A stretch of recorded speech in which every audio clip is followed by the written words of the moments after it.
that lady had came across on them and said that I guess don't discipline your child in front of in public and this and that, or I guess like interrupting the lady discipline her child. Yeah. And so she took it upon herself, I guess, to screenshot the description or took a picture of that Bible and posted it for everyone. She pretty much mentioned, when I'm disciplining my children, please do not attack or intervene because I'm actually following the Bible. And it's right here where it says that, like you stated, spread it right, you hate your child. Yeah, spread it right, you hate your child. So it's pretty much saying, I'm doing right by disciplining my child. I know it may seem ugly and stuff, but I'm actually doing right for disciplining them. And I've never been a big fan of people telling parents on when people are trying to stop other parents from disciplining their child in public. Like there's also a difference between disciplining and abuse. Of course, the difference between that. But if you're legit experiencing someone disciplining a child who you've seen has been a terror out there, like just let them do the thing. Just let them do the thing. Like you're not growing up with that child at that point. So it's my take. I'm just like, bro, just mind your business.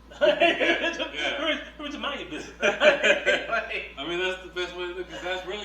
That's really what I've seen is like how we having all these like soft kids. I don't know if you ran into these kids that are like they get hurt easily by these words and stuff. Oh yeah. Sometimes I run into them because in the oil field they like to hire the young kids because they're the cheapest paid. Yeah. So that's why we starting now, because 10 years ago I was a young kid, and now I'm like the mid car type. Yeah. So I'm not the young one no more, but I'm not that old one either. But I started seeing when I first started how they were telling me, how things are and stuff, how they were gonna be and stuff. I just never believed it because I never thought it was gonna be here that quick. It came quick, bro. Yeah, it got here so quick, so I was just like, whatever. But now that I see it, it's like, okay, I see what you're talking about. Yeah. And I do see, I can tell who was disciplined as when they were growing up and who wasn't. I can tell now. Yeah, man. Yeah. So, I think I was walking in the office the other day, and I was I just had a thought in my head. I'm like, if your kids have not had good home training, don't bring them to my house. Don't bring them. Your kids have not had good home training. Don't bring them to my house. Just don't. Just don't. Unless you give me the right discipline. Just don't. And it's like, I don't know. Where did they even come from? Where did even the no discipline even come from? When it comes from? I think it started when it was being in public. I think that's when it started. When it was, because you can discipline your child at your home, do it however you want to do it.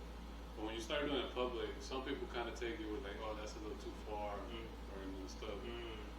Because I do remember a principal. You remember Miss Brock?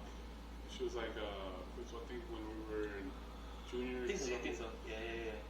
She actually, I ran into her at the mall back when we had a mall, and she was. When I saw her, I had stopped to say hi, but she was disciplining her children at the time, and I was like, oh snap, I didn't want to intervene, but she apologized and she was like, I'm sorry, I had to bring them out, they were misbehaving, and she's like, I'm sorry you had to see it, and I'm like, oh, that's fine, but I think that's when I had kind of started, when you notice that your kids are misbehaving in public, and you try to discipline them right then and there, but other people intervene and stuff, because they're like, no, don't do it.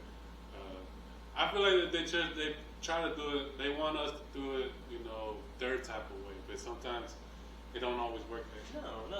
I think it's if the child is old enough to understand why they're getting a whooping 3 hours later, then okay, that there's you as the parent have that option to do so. But if a kid isn't going to remember if the kids' attention span is so short that they're not going to even understand why they're getting within 3 hours hours later, then no, you need this right there. Mm-hmm. Like same way from like training a putt. Like you don't reinforce good behavior 3 hours later, because the puppet had no idea what the heck, like why the heck they getting like treats for, or why they're being like pop for, like they have no idea. Like, when it comes to raising pups, like positive reinforcement works better statistically speaking. Just put that out there. Put that out there for people. But when it comes to disciplining the kids, it's like if their mental maturity is low and their attention span is low, then it needs to be as quick as possible, close as possible to the occasion, the better at that point. And I was disciplined in public growing up, and I tell you what, I wasn't acting up in public like that. Like afterwards, no, I wasn't doing it like that afterwards. But yeah, I think that has a lot to do with It's good, yeah. Because my daughter sometimes she'll like when we first started going to stores individually, my wife will always let me know. Will always tell me, hey, just be careful because your daughter can get rowdy at times, especially when you don't give her a toy or something. Mm-hmm. But most of the times when I go with her, when we go together to the store, she don't ever misbehave. Like she does always want to grab like as many toys as possible. Yeah. But I always tell her, hey, only one, and the smallest one that you can carry, because she wants to carry these big boxes and stuff. Only one, and that's it. And she knows, okay, just one. Yeah. I think I did it so much that everywhere we even like the gas station, she always wants to grab one thing. Yeah. But I don't really necessarily ever seen her kind of throw a tantrum or anything with me. I don't know how she is with my wife, or maybe my wife doesn't tell her like the way I tell her, so maybe that's why she always does tantrums with her and stuff. Are you? Can I ask? Are you the disciplinarian in your? Yeah. Yeah. And that's why. Yeah. That's 100% why. Like it's like going back, like kids aren't stupid. Like kids are smarter than we give them credit for. Like so she knows what she can get away with your wife versus what she can get away with you. Yeah. And so like they just do that. Like they just do that. The other day I had brought home pizza for them to eat and stuff, and she had her toys all over the place. So we're cleaning up to get ready to eat. Yeah. But she wanted the toys there with her. But I mean, it was just like cards. It was just like to help her speaking and stuff. That's all it was.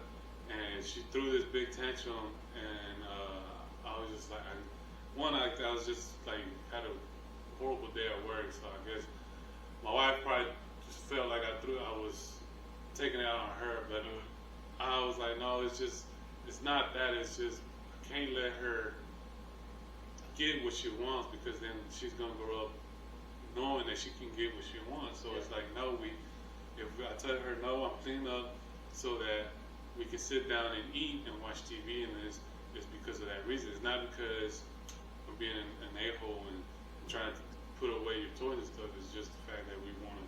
So she's not understanding that. She just wants to, have the things there with her, even if she's not just playing with her and stuff. Yeah. So when she threw her tantrum stuff, I just, I haven't got to the point where I hit them when I'm whooping them with the belt. And I feel like that was a little, for her age, I think is a little too much. So I just hit her on the side of the leg or on her diaper, where it won't hit that much impact. But that was the biggest tantrum I've ever seen her throw. Because she was just like a wild boar. Man, crazy, crying, screaming. Just luckily it was inside the house. Yeah. I was just like, oh my! I was at that point. I was like, oh, maybe I will have to get the belt, because it may just be time. Yeah, it might be that time. Oh my God, I've never. But no, me and my wife, we just kind of ignored it, and we continued eating our food. Yeah. After a while, like maybe 5-8 minutes, she finally calmed down and then just went with us and started her normal self. So it's like you said, kids are not dumb and stuff. They really pay attention. But they try to get away with some stuff. Yeah. All it is. I'm like, shoot, somebody's yelling and throwing tantrums. I mean, shoot, you wanna stop it? Like, you wanna stop it? Like, Especially in public, it's so embarrassing. Man. So kids know that. Kids know that. Kids know you don't want to be embarrassed. And they're like, what you gonna do? But I'm telling you, try to tell people, like, bro, like you discipline them enough, like it's not like it's don't go overboard, but if you discipline enough like that, it's not going to be an issue for too long. Yeah. Like it's no issue for too long. I think right now it's because they're young. Well, my daughter is very little. Yeah. 2.5. Yeah. So that's probably that's what. the age though. Yeah. Where they're like. The Turbo 2. Yeah. So they're at the age to where it's expected that you're gonna run into this like multiple times. Yeah. And so it's like understanding, okay, what's the most effective way to still train my child up in the way that she should go, and not just outright spoil her, like give her everything she wants, like just because getting a girl understand like, oh, I got to throw a tantrum and I get what I want at that point. Like no, that's not. Yeah, because a good example is one of my brothers told me that he saw. I guess he went to a buddy's birthday party or something, one of his buddy's friends. He saw that the mom got him a gaming console, but it was not the one that he wanted. And he apparently threw a big tantrum, and he threw the console to the ground, broken it. So, and you know how expensive they are. Oh yeah, man. They're very expensive. So when you see that and you're like, holy snap, like that's how you know that they grew up getting whatever they wanted. Yeah. So that I feel like that right there is like you're setting them up for failure. Yes. You're starting to, once they get to like the adult age and they grow up like that and they get to adult age and they still haven't grown out of it, and when they're they're 25 and over and they want like a new car and this, but they can't afford it. And so they start kind of trying to rip off other people and stuff. They start trying to take advantage of other people, like abuse their friendships or their loyalty to other people just to get what they want, and then they ruin their relationship with others and stuff. Or they get so much debt too, to try to get it right in there at the same time. So they ruin themselves. Yeah, they get this just self destruction, and again going back to you hate your to not discipline your child means you must hate them. You have to discipline. Yeah, you have to. Because if one of the stories that I was trying to get into back when I was reading the Bible was when was it Abraham that when God apparently told Abraham? Yeah, so it's like that's wild. That was a wild one. That was wild. But it was a loyalty test. It was a loyalty test. That's all it was. It's like, oh, were you really, willing to do this for God? But that follows that point where it's like, when you said in the Bible, if you don't discipline your kid, you're hating them. So it's like, are you? How can I put it? Are you following the guideline of building them better for their future? By discipline? By discipline. Oh yeah, definitely. So like, cause I mean, you're trying to change a habit. Mm-hmm. It's really all you're doing. You're trying to from psychology standpoint, you're introducing positive reinforcement in a painful sense, though, to a situation to deter them from a habit that you don't want, or an action that you don't want them to do. Yeah. Like that's why it's so important to discipline as close as possible to that, so that they disassociate that as a beneficial thing to do at that point. So no, I definitely believe that that does help them become better individuals at that point. Because if it's not conducive to them right now or even in the future, then it's not worth putting the energy into. Yeah, for them putting the energy into and then going that whole cycle we talking about, like take advantage of friends and dad, and we don't know what that can actually go into. It could mean their death in the future. Like, oh, they're throwing the tangent that they can't beat so and such, and then somebody comes up and pops them, or get in a fight and then hurt. So, like, you don't know what you're saving your child from. And then they started taking money from the wrong type of people. Yeah. And I think that right now is the biggest issue we got right now. I don't know if you, like, since you left Huntsville, I don't know if you kept up with like the news and stuff, but the crime rate here has gone up so much since 2013. It's gone up. I want to give it. To me, I feel like it's gone up about between 50 and 80%, and all because, and that's mainly all is from what I hear is arson. The most recent one was arson incident that we had. When they're stealing, multiple is mainly stealing. It's mainly stealing. Yeah, it's mainly that's the main issue. And addiction is what we're doing here in Huntsville. Addiction. Being a college town, obviously, I would figure addiction would be the number one, but obviously, it's stealing. I'm guessing is this, whoever's doing all these robberies and stuff is trying to get money for. What I'm thinking is it's an addiction leading to stealing for whatever they got going on.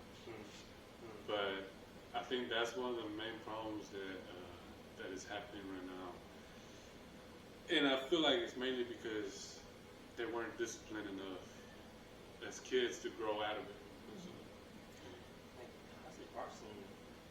I definitely agree with that if it is 50 to 80% more than 2013, I'm interested to know like how that correlates with the population growth here as well. But yeah, I don't see what the real purpose of arson is. Theft in certain situations, a person can make an argument as to like why they stole something. Doesn't make it right by any means. What was that? Probably left something. It ain't haunted. All right, we're done. I know that we ain't haunted. I did think that when we first moved in, I thought this place was haunted. Oh man, I was like, bro. No, I think I met when the battery died and I went to grab the other one. Maybe I left something loose or put something down and it was right there. Gotcha. Okay. Yeah. But I don't understand arson. I don't. Well, because like the art when I was like the most recent one, because like on my way to work, I listen to the radio here at Huntsville, KSAM. Every morning I listen to it because I like to hear the news and stuff.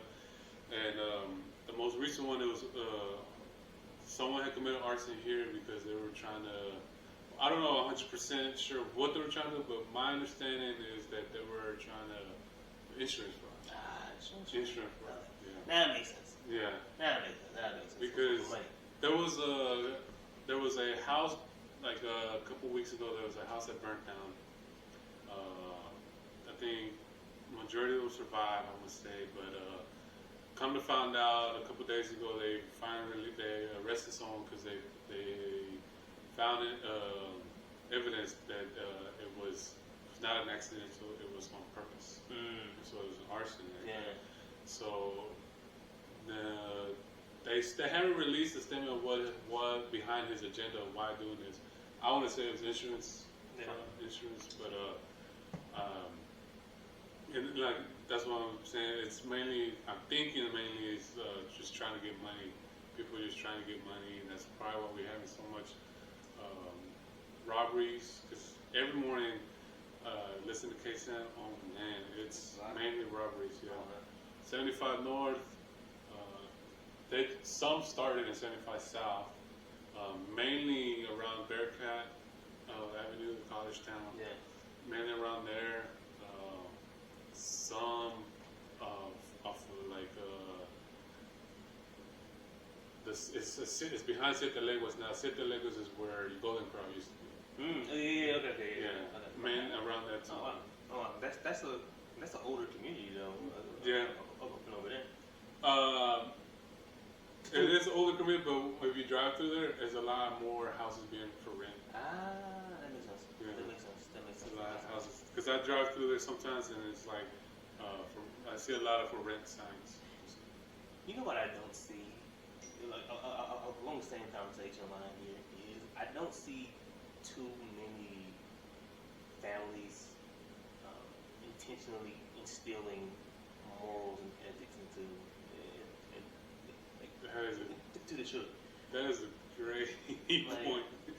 I'm like we talk about the discipline part. We talk about like just teaching them some things about life, getting them mature, but like morals and ethics and no, don't do this just because it's not. It's true because I'll give you an example. I'll put myself in there because I have one of my cousins. We don't really speak because we fell apart. They claim is because I threw a lot of wild parties. I used to party back, and I kept them up and stuff. But if I thinking back when they were in their early 20s, they did the same thing that I did, and there was no issue there. So what I'm thinking is the fact that maybe there's got to be like coming to morals. I don't want to say this is what it is. I'm just saying this is what I think it is. Is the fact that my cousin, he's way older than me. Graduated in 06. I graduated 13. Yeah. But the fact that I was able to, I saved up money. I was able to buy one of my vehicles cash. Obviously, I always had people at the house. Majority of the alcohol, I was able to purchase it. Everybody brought their own thing, but majority of it, I was able to purchase it and have it available for people. We were all over 21. We were all over 21. But I think that they started kind of seeing, and then around this time, it was like, it was during the time that we had gone through layoffs. It was when there was not enough overtime. Because I think I feel like a lot of people grew up or fell in love with overtime. And it became so much that they needed that to sustain their lifestyle. Yeah, to sustain their lifestyle. I didn't. One, because I still live with my mom. I didn't have no big notes or anything. So with 40 hours with overtime, I was able to have my fun that I wanted. So I think him seeing it kind of built up a little enrage to see that I was able to do what I wanted in a short period of time from graduating high school, because that happened in 2015. 2015, and I graduated in 2015. So such short time, I was able to do whatever I wanted, to buy whatever I wanted and stuff. And obviously he was probably still struggling or whatever. But it's like, my point is you can't just see and state opinions upon yourself without going and doing the research. Hey, how are you financially and stuff? Because I maybe I made it seem like I was financially doing well, but I obviously wanted to do more. I wanted my own house. Like, I tried to move out right after high school too. I actually wanted to move to San Antonio. I've always loved San Antonio, and I wanted to move out there and build something out of myself. But my mom didn't want me to. Mothers probably so I just stayed home and just, if I couldn't, like, I felt like it was a timing thing. Like, hey, it would come, but I had to wait for it. And so I wanted to have my phone while I was waiting. Obviously that was a big mistake on my part.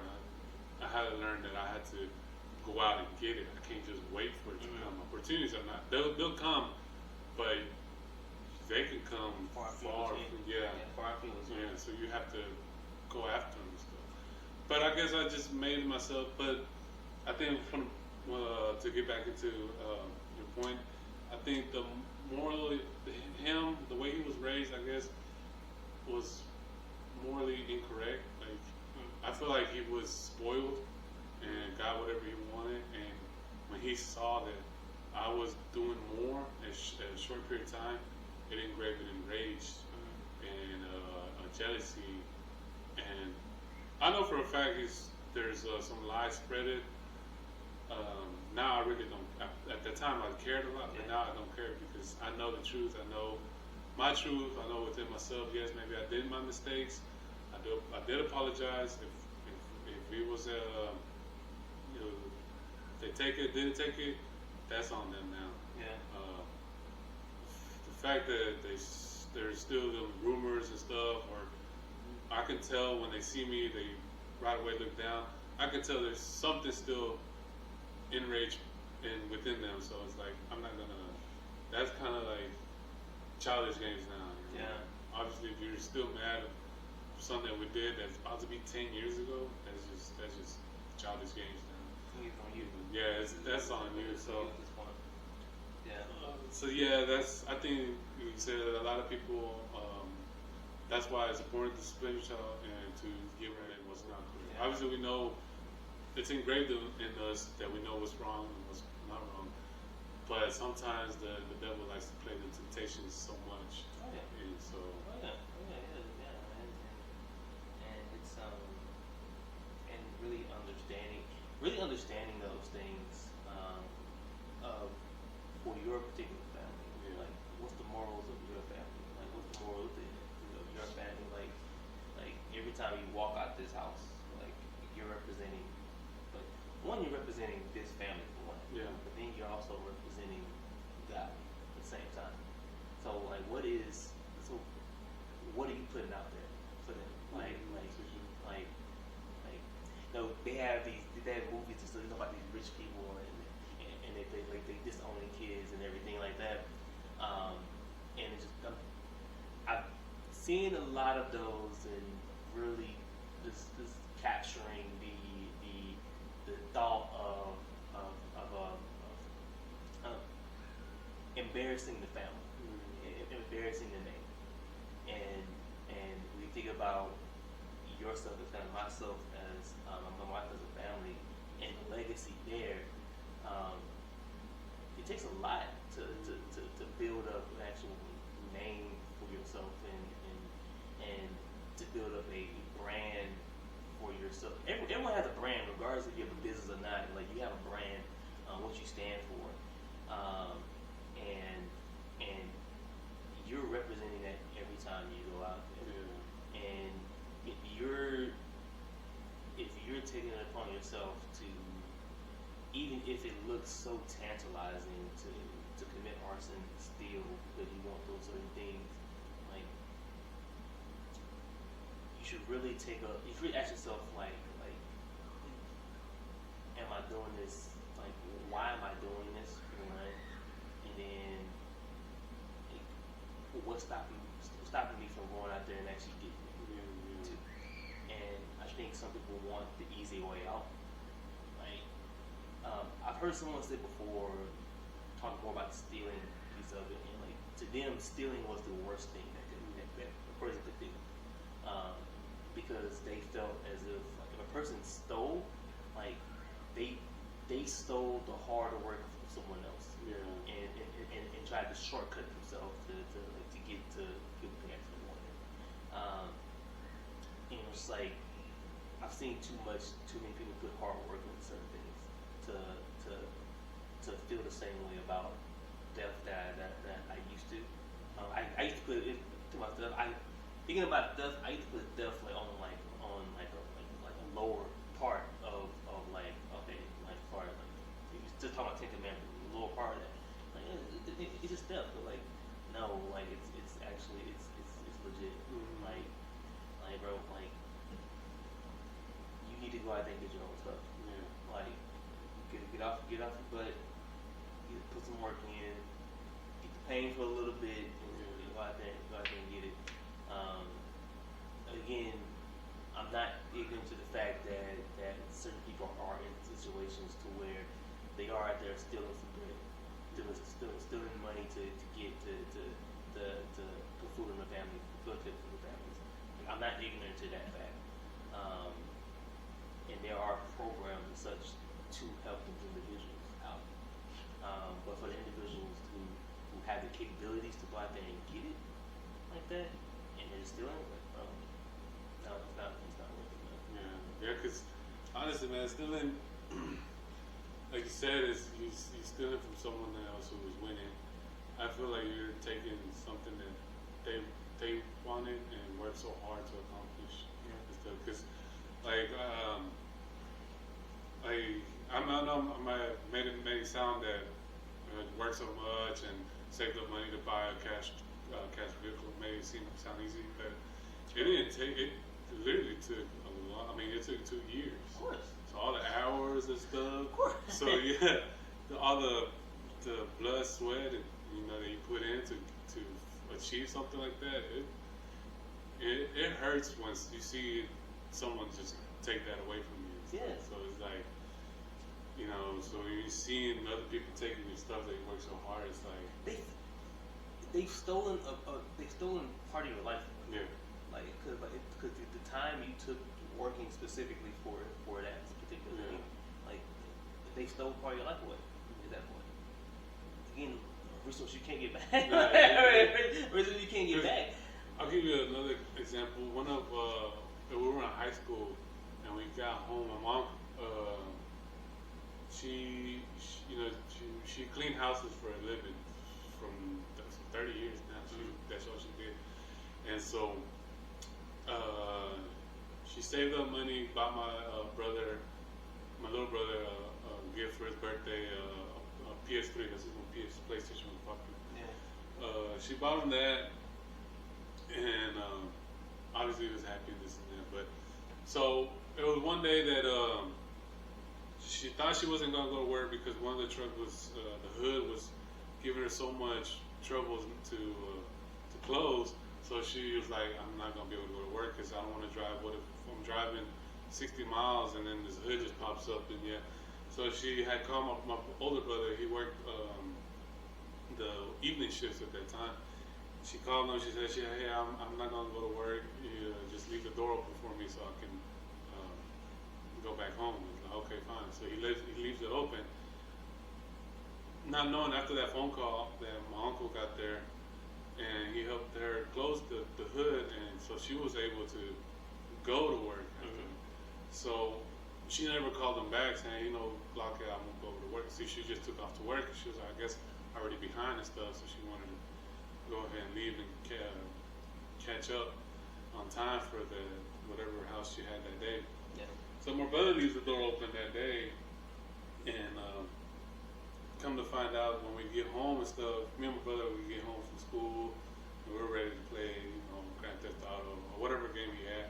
Yeah. But it was missing. It was missing from where we had it. So I was like, we were like, oh, okay, maybe upstairs. And then maybe my older brother wanted to play and he just took it upstairs. We go up there, it wasn't there.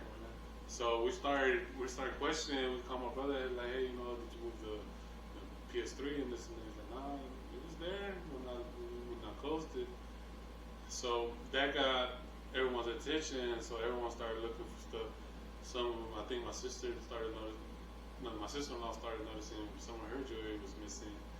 So come to find out, we were robbed. And a lot of good valuable stuff was taken from us. We did find out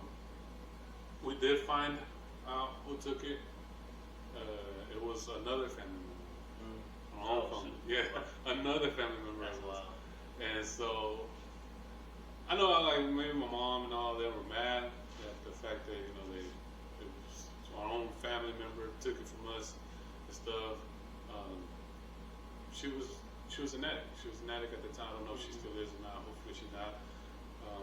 She was an addict at the time, so they were like, oh, she probably took it just to cash all that stuff in and get money for whatever she was buying. me personally, I'm like, I know maybe it's the jewelry stuff. Yeah, that's because that was some of it was very valuable. Some of it was a gift from my dad and stuff. So I know it was valuable to them. But for me, the gaming console, even though it was so expensive, um, I'm gonna not take it to the heart because I know I can get another one. Yeah. But obviously, I will have to work for it. But it's just hurtful to see maybe that they're your own people is stealing from you just because they want things or just that addict problem they have going on. So it's just like when you see stuff like that, it's just very hurtful, especially when you find out who did it and stuff. Yeah. It's very kind of just hurtful to see because like in Sycamore, I know a lot of stuff happens a lot, but it's just little kids just being dumb and just want to just have the experience of stuff. Yeah. So it's like you can't really. If they get caught, it's like I'm not gonna. Obviously, if they did it. They were just doing it just to have fun or they were bored. Obviously, it's just time is a different stuff. So I'm not gonna press charges or anything. Even like they still. I don't know if you remember when we were in high school. They would tag it up the schools and stuff. Yeah. That's still going around too. That hasn't died out.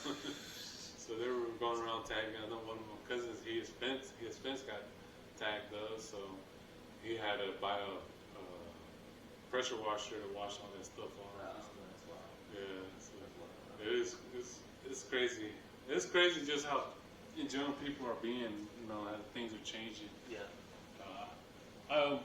Obviously, I didn't see it growing up, but now that we're actually in that age that we're old, you see things you differently. see things different. You see things differently now, man. You're seeing these things, you're hearing these things, and it sucks, especially when it's a family member going through those things, and then same time kids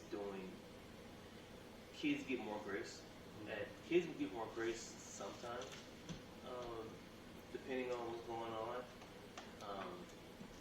But yeah, man, the people are. There is a trend happening to where more things are happening, more things than what used to happen in the past, as far as just criminal activity and things like that. So it is something that is, when a community is growing at the rate that Huntsville is growing, that is something that people are concerned about.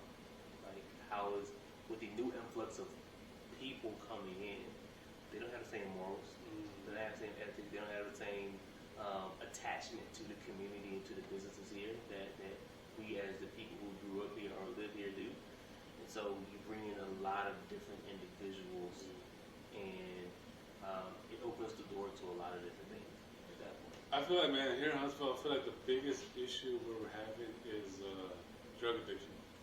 Drug addiction, and I think that's what mainly leads to these other like stealing and all that, all the criminal activities. But the reason I say that is because one of my buddies, he works for maintenance in I don't know if it was the school apartments or just regular apartments around the school. But he, around the summertime, like around the end of July, they started cleaning out the dorms, that. They dumping in and putting new stuff.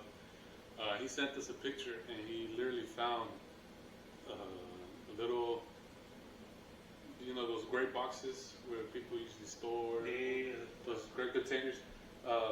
He literally found one, and it was filled of a bunch of stuff to make meth or in school? Yeah. That's wild.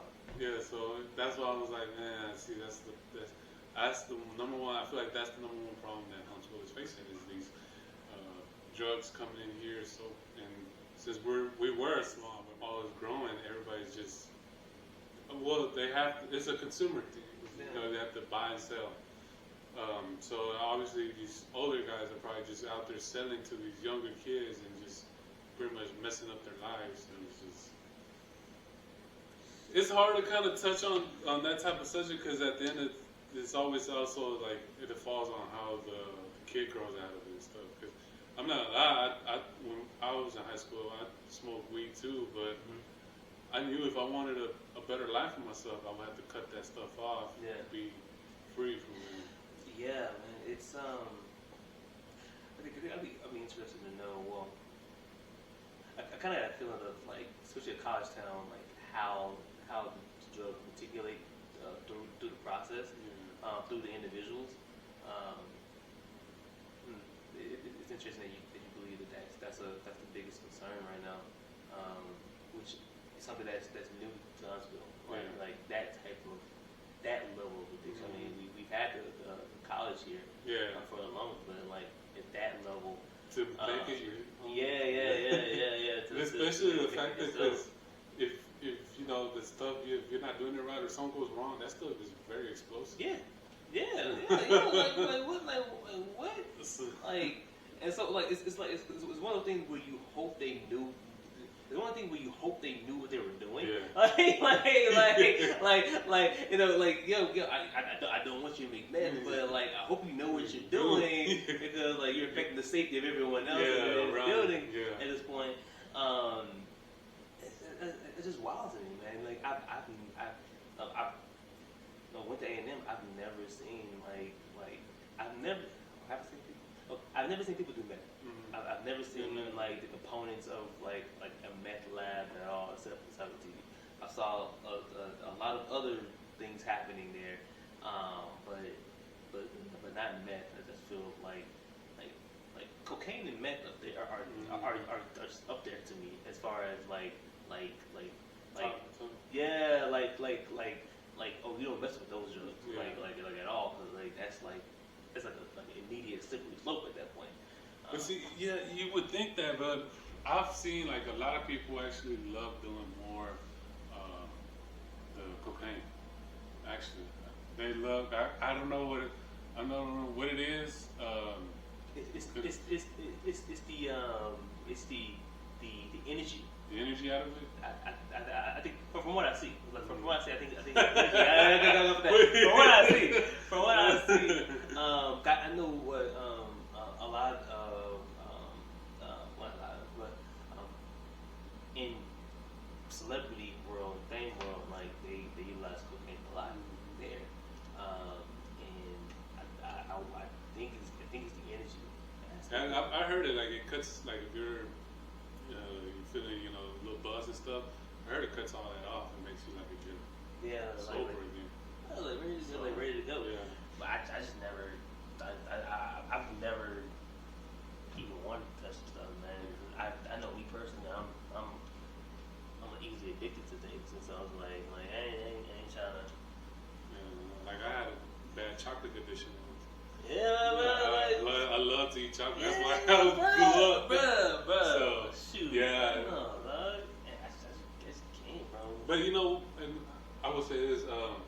I think I said in one of my last videos with someone that I will say that the reason there is a God is I'm not gonna deny. I did try that stuff one time or twice, but both times I didn't feel nothing. Like I didn't no effect, no nothing. So the first time, after the first time, I was told, "Oh, you didn't do it right. You gotta do this and this." So I was like, "Okay, I'll give it another attempt." Again, I tried it and I did it apparently the right way that you're supposed to do it.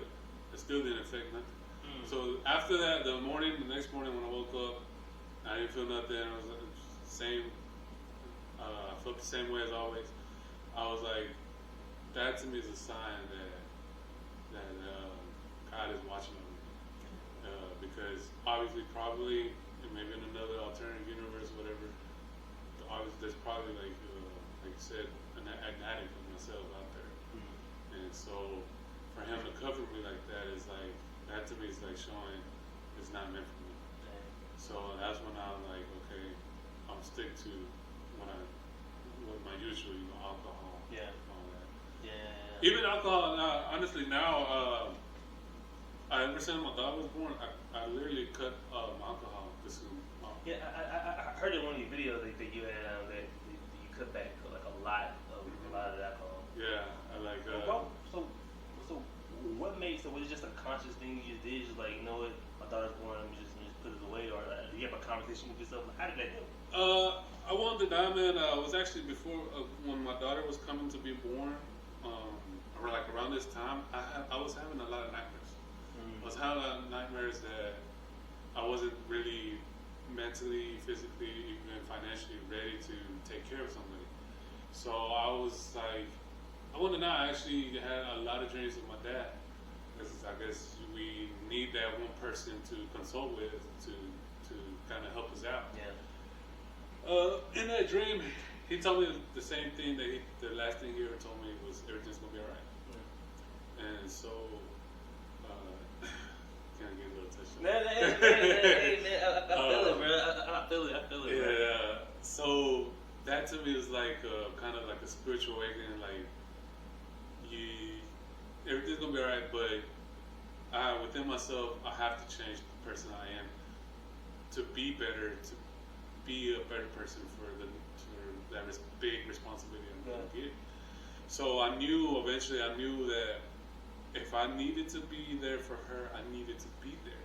Yeah. So I had to stop the way I was. So I had to mentally change the person I am to become this new guy that will be a better role model for her. So that's kind of, I feel like that's what kind of led me to kind of change the way I am, the way I was, to who I am now. Yeah. And was it like next day? Was it like right off the bat? Yeah, no. right off the bat. No, it's not. You like, slowly, it'll slowly come. Yeah. Come. You'll start realizing. A lot of people will start realizing. I still, even after my daughter was born, I was still getting invited to go out and stuff. But instead of saying, yeah, I'm down, I would like consult with my wife and like, no, okay, it's not for me no more. Yeah. It's that. I do every now and then go out with with buddies that I hang out with. I know we were trying to get another hanging out date and stuff, but it's not the same how it was. Yeah. But it's because we have that responsibility. Yeah. Because the biggest issue the biggest number one thing that I think also scared me to change was the fact that driving intoxicated. Driving intoxicated was the number one that that hits different when we got family. Yeah, it's different. Because my brother-in-law actually was the one that told me that when he found out he was going to be a dad, he was in jail. He was in jail when he found out he was going to be a dad, and so he was like, I don't know if he was in jail that night that she was going to be born, but I know he said he was going to found out he was going to be a dad, he was in jail. So that kind of also woke me up. I was like, man, well, I don't want to be behind bars, knowing that there's a little creature out there that has my DNA, and I can't be there physically for them. So that's another reason that kind of And that's kind of what I've seen. I've seen when you need to make those big changes like that, there's something big that happens in your life too that gets that ball rolling, and that it's never a, from this point on, it's always a, like, I'll say God and the Holy Spirit has a way of pulling things out of your life that aren't good for you, but doing them in a way that it's conducive to what you're trying to become. So it's not a yanking of it. It's a okay. Instead of 5 days a week, it's 4. Then it's 3. And it's not like you're like counting that. It's just no. I'm not feeling. Yeah. It's like the desire becomes less and less and less, and it's replaced with another one at this point. And you don't ever realize it until like months after. Like I was talking to we were talking about something, and I can't remember what it was exactly we were talking about, but I was like, man, I can't believe when I used to wake up back then when we were younger, I used to wake up and not need no caffeine or nothing. I just get up, shower, and go. Yeah. Now I need coffee. Now I need coffee to kind of wake up. Now I need, and I was telling her, I was like, man, I can't believe I need coffee now because I used to just be able to wake up however many hours. Back then, the most I would get was about 3 to 4 hours of sleep. Yeah. Yeah. That's the most I was get. And now, young. yeah, now I get at least 7 or 8 hours, 7 or 6 around there. Got to. And but I need coffee to physically wake up and prepare myself for the day. It's like because your body wants to naturally just get you to that that level of awakeness, but like your work still starts almost immediately. So you're like, oh man, I got caffeine to actually get me there and taper off with the rest of the things, man. But nah, man, I feel like I wouldn't even because I wasn't a big coffee drinker either, and then it wasn't until like recently that I started drinking it like every day. This morning, so bro, I'm super tired, like, bro. I need some coffee, man. I need to wake up. Yeah. And it's just, I was just like, ugh. Like, I kind of hate it. Like, I hate that. Like, I hate that some days where I feel like I need the coffee. Like, I do not like that part of it. But at the same time, I do like the taste of coffee. Yeah. Too. So it's like. Yeah, that's another point that I started. Well, I guess because I drink so much, it's like, oh man, coffee is actually pretty good, especially when you put like those flavor creams in there. Yeah. So it's like, oh man, but yeah. They have that, man. Well, just thank you for your time. I don't want to take too much of your Saturday and stuff, man. Yeah, let me get back down here to the wife before my whole Saturday. Man, thank you, man. I think it's actually been one of the longest interviews, yeah, because we started at 2. It's been 3 hours. Because I mean, like I said, you actually brought in a lot of great perspectives. You had a lot of great key things about the toughest subjects that a lot of people that I see. A lot of people talk about, obviously the school, the systems, how they work things out, college, and the biggest one, marriage. I think that was the biggest one. Yeah, because preparing. But man, I would love to if you have time to come back and so we can continue talking. Yeah, man. We'll see what we can do, man. With that, I'm not opposed to it, man. Like I said, I enjoy talking and having these conversations like this. So just let me know. Yeah, whenever we're free, man. We'd love to. Obviously, another weekend when I'm free, and my family had the water day, so for sure another weekend where I got you, bro. Justin Adams, everybody, follow him on Facebook. I do have an Instagram. It is Justin O'Neal Adams. That's pretty much my full name. Justin O'Neal Adams is my IG. But yeah, you can follow me on Facebook. Justin Adams. I don't know how they would even reach me right now because you can look up Justin Adams on Facebook and like a plethora of people pop up. Yeah.